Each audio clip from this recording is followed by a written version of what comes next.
New York Attorney General Eric Schneiderman was a big deal then, a widely respected government official. He was a feminist icon. He was regarded by many as a potential Democratic presidential nominee. There's not a progressive cause that Eric Schneiderman didn't embrace wholeheartedly and then attempt to impose by force on the people of New York State. Schneiderman was an all-purpose left-wing activist. He was especially an aggressive advocate for the Me Too movement. Watch. The challenges facing these survivors are part of a larger system of discrimination and really a manifestation of a culture of male supremacy. In recent months, we've begun a long overdue reckoning with our culture of violence and silence. We must reimagine a world where predators are exposed and held to account, and survivors are supported and empowered at every level. It really was a culture of male supremacy, said Eric Schneiderman, and liberals nodded in their bovine way. They loved all of this passionately, without reservation. They couldn't get enough of Eric Schneiderman. Just 6 months ago, Samantha Bee, who was a TV show, compared Schneiderman to a superhero. Watch this. It's a bird. It's a plane.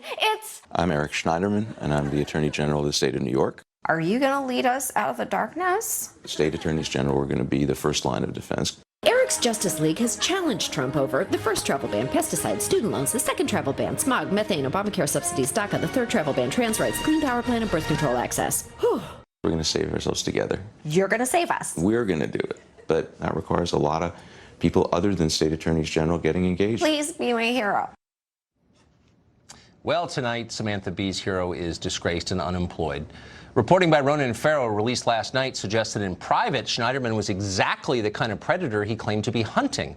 4 different women accused Eric Schneiderman of hitting, slapping, and choking them. 2 said they later sought medical treatment for what he did.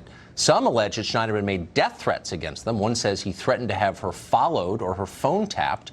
One former girlfriend, who is Sri Lankan, told reporters that Schneiderman, quote, started calling me his brown slave and demanding that I repeat that I was his property.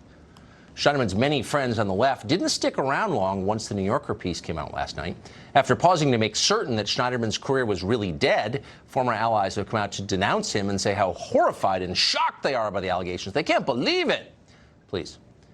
As with Harvey Weinstein, a lot of people knew Schneiderman was not at all what he pretended to be. There are plenty of signs of that, some public, and some people said so out loud, including Donald Trump in a famous tweet 5 years ago.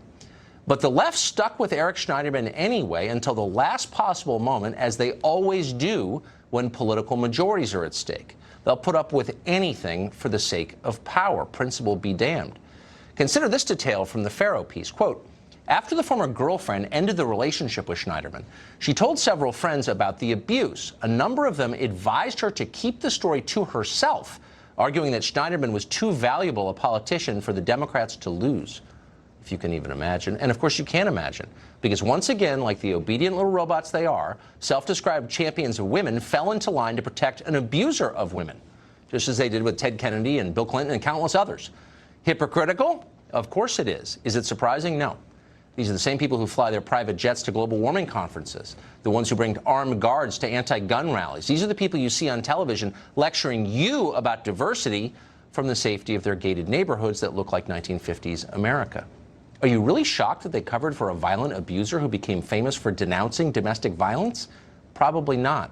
It's a familiar script. Tomorrow, bet money on it, they'll be blaming Schneiderman's abuse on high school-educated men in flyover country. It's their fault. Toxic masculinity. It's a nationwide problem.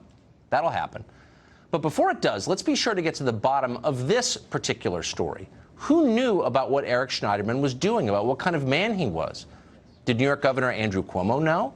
How about New York Mayor Bill de Blasio? Or how about Senator and self-proclaimed Me Too leader Kirsten Gillibrand?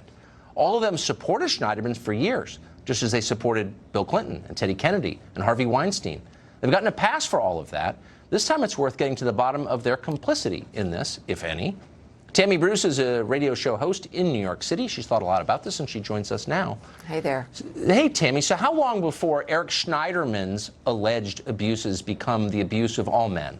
This is really a macro problem. Shouldn't we pause before we shift responsibility to everyone and ask who knew about this specific guy? Yes, I mean, look, this is still, it's sinking in. It is so horrific. It's one thing to be arguing about sexual harassment and treating women badly or unequally in the workplace. That's bad enough. Yeah. These are stories of physical violence, of domestic violence, which has not been dealt with a great deal when it comes to the Me Too movement. And a man who was law enforcement, I mean, the Attorney General of the state.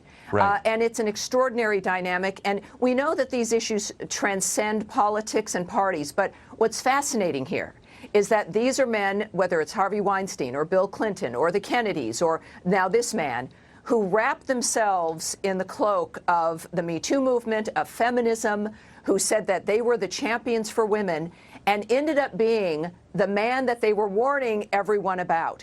And the problem is, as you mentioned in the Ronan story, is that for women on the left, liberal women, have been told and effectively conditioned that you've got to effectively give up yourself in a way in order to be able to help the movement or help the liberal narrative. That, ironically, these women were told by their friends or even decided themselves in one case that they would put up with this because he was too important, that the argument that we want to fight to protect women, that we are going to protect a man who is violent toward them. There's got to be, this is one thing to expose them, but liberal women have to ask themselves, what other lies have we been told? What other things have we been told to how to behave? What we should sacrifice ourselves for? And here's the other revelation here, Tucker. Schneiderman expected, in some ways, we believe, to be part of Hillary Clinton's administration. Weinstein, in some reports, of course, was her best friend and very close to her. The thing that has made all of this possible to come out, besides Ronan Farrow's great reporting and other individuals as well, like Jane Meyer in this report, is the fact that Hillary Clinton lost. If she had won, all of these people would have been still protected, and they would have still been victimizing women in many industries, but certainly this upper crust of the liberal framework with men and the women that have protected them would have continued to victimize women.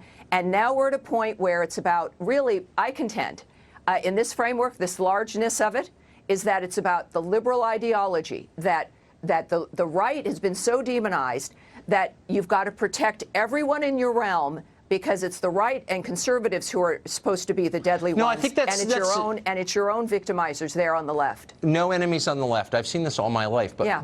And you're absolutely right to say that there are creepy people on both sides. That's for sure. But there's one strain of this behavior that really is particular to the left, and that's the overweening hypocrisy. We're all hypocrites, I get it. But the idea that the guy who's telling you you can't have a wood stove because of its carbon emissions is flying in a private jet, or the person who says you can't have a gun has an armed bodyguard, or the Me Too activist is beating up women, normal people wouldn't be that hypocritical without hating them. Like, normal people couldn't do that. They'd be like, you know what, I'm going to pick another issue. I know I'm beating up women, so I'm not going to be like the Me Too spokesman. But liberals do that again and again. Why? What's that about? I would contend that they don't believe in the issues. Any more than Barack Obama cared about your health care or getting rid of nuclear weapons or ISIS. These are mechanisms for their own power. They use them. And on the left, you get protected because you've already convinced everyone else that you're not the enemy.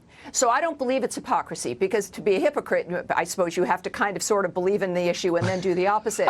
They don't really believe in it. And this is our problem, and that's the liberal problem now, is that has this just been a game? Does no one believe in the issues? And for the women that have believed in it, let this at least hopefully maybe be a crack. You want a broken glass ceiling? It is only happening because Hillary Clinton lost, and now there's a chance for liberals to be honest. And maybe it's the Kanye West theory. Maybe they can have freer minds, which will lead to safer lives and genuine independence, which is what liberals and conservatives, all Americans, genuinely want together. And we can stop alienating ourselves from each other and come together for the things that we have in common. I've said it before, you're a very deep person. Tammy, thank you for that. Thank you, Tucker. We will make America great again.